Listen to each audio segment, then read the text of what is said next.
Question number 4. Product owners and developers feel that they are spending too much time creating and refining stories, yet the requirements are unclear. What should we do?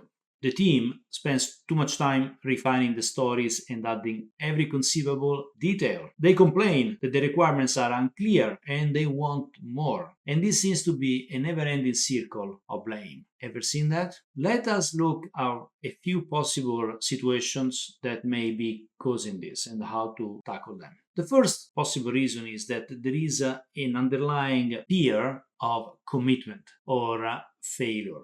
So the team members feel that they cannot commit to getting the work done in the sprint because they don't know all of the details. And they see commitment as an obstacle and are afraid of it. What are the penalties when the team does not complete the work? Is there blame? Is empowerment present in the team? So that's really about maybe looking at the culture of the team, looking at the dynamics of the team, and really making sure that there is safe space for the developers to plan the work in their sprint within the available capacity, make sure that they can establish a reliable commitment so that they feel that they can actually deliver 100% of the work that they select for the sprint backlog by the end of the sprint, and that all the work is done properly to the acceptance criteria and to the definition of that. A possible way to tackle this is to establish a buffer on capacity. So rather than planning your sprint backlog at full capacity, basically your velocity, leave a buffer. And a good buffer is typically 10 to 20% of your velocity. So if your team has a velocity, let's say, of 30 points, instead of planning the next sprint at 30 points, leave 10 to 20% of buffer. So 3 to 6 points of buffer. They will give you available capacity of, let's say, 24 points. Now you can plan your next sprint at 24 points. The buffer is not wasted. The buffer is reserved capacity. So it's there, is unplanned, but as soon as you finish the 24 points that you have in your sprint backlog and nothing else has happened, no unexpected event has happened, so now you have extra time in the sprint remaining, you can always bring more work, pull more work from the product backlog, and now you can go back to using the buffer and maybe delivering 30 points of work, or maybe even more than 30 points by the end of the sprint. Another way to create safe space and help the team members look at the work that they do not as like taking orders and executing orders the way they are written, but more like let's try to learn here, let's try to do our best work, but also we want to validate the member inspection and adaptation at the end of the sprint. We want to validate if what we are doing is actually the right work or not. So use sprint review to get feedback from your stakeholders. One thing you can do is introduce a learning score, and that is a score you can define between 1 to 10, for example, 1 being the lowest, 10 being the max. The team does some work during the sprint, and then at the end of the sprint, a sprint review, they learn from the stakeholders and customers, is what we have done the right thing? Is what we have done, is it working for you? Shall we change anything? And now we can apply, we can grant ourselves, the team, a learning score. How much did we learn this sprint? Of course, the more you learn, the better, because it will inform that you are either doing the right thing or we give you some insights on what to change to improve. Another problem may be that the team is used to take marching orders from the product owner. They expect that the product owner provides exact details on what to do, how to do it, all the requirements,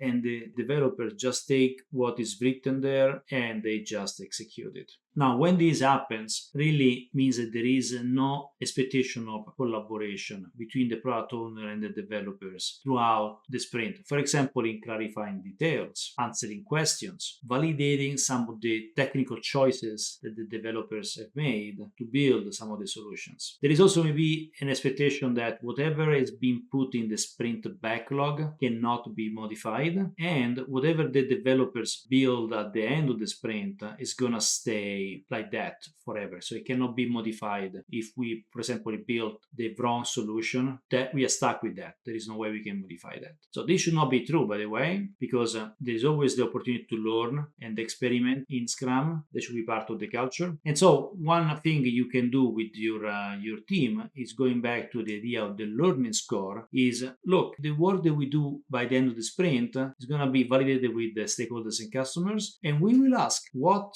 is a score, a learning score that we can apply. How much have we learned by doing this work? And if it's not the right work, we will change it. Another thing you may want to do is to really make sure the product owner understands that the product owner is also a member of the Scrum team. They are supposed to work together with the developers of the Scrum team every day throughout the sprint. They have different responsibilities. The product owner is not going to write code, but the product owner should be there, should be available in clarifying details, requirements, and these kind of things. So now, even if everything is not defined or written up front, it's not a problem, it's not a big deal, because the product owner is there and can provide all these additional details as they are needed. So part of that is to coach the product owner about their responsibility, and part of that is to look at the relationship between the product owner and the developers, how these people work together so that they can define the best solution throughout the sprint together. Now, if you really look at this, the more you do this, the less requirements you need upfront, because those requirements can emerge during the conversation between the product owner and the developers. And in fact, we will see the user stories as a way to really bring this to life. Now, another thing that the teams sometimes do, they add the business analyst to the team. Now, there are many reasons to this, and every situation is different, but in general, the business analyst is often a replacement for the product owner. The product owner is not present with the team, does not participate in the activities, too busy doing whatever other things. So now the business analyst takes charge of creating context, writing requirements, writing user stories, explaining the details to the developers so that developers can understand what to do and what not to do. That really should be responsibility of the product owner. We don't need a business analyst to do that, but that's what teams put as a quick fix to compensate for the product owner not being available. So we mentioned earlier that one thing we can do is to work at the relationship between the product owner and the developers, how these two roles work together. And in particular, how do we foster a collaboration between them throughout the sprint? User stories come to our advantage for this, because user stories are designed not to write requirements, at least not in traditional sense, where the product owner writes requirements, they provide all the possible details, and then they pass on these requirements to the developers for implementation exactly the way they were specified. If we want to use requirements this way, we can, right? But user stories are not designed for this. User stories are designed to change the dynamic between the product owner and the developers. So a user story does not define the solution, does not define the how. What a user story provides is context about who the user is, what they need, and why they need it. What benefit we are going to deliver to the user if we do that work. That's all that we need to define in a user story. In fact, the traditional format for the user story is, as a user, I want some feature or some functionality in the product so that I get a benefit. That is the format, that as much as the product owner needs to define when writing user stories. Now, if there are some specific requirements that are important for the product owner because they want to deliver a user experience, for example, and these requirements are important for the user, we can add these requirements as part of the acceptance criteria in the user story. And these are things that developers need to consider when developing, and in fact, they will even test if they've been satisfied. But all the implementation details, all the technical aspects of how we build this, potentially even the solution itself, is not defined by the user story, but will emerge during the relationship between the product owner and the developers when they are having a conversation around this user story, and they will figure out all the different details.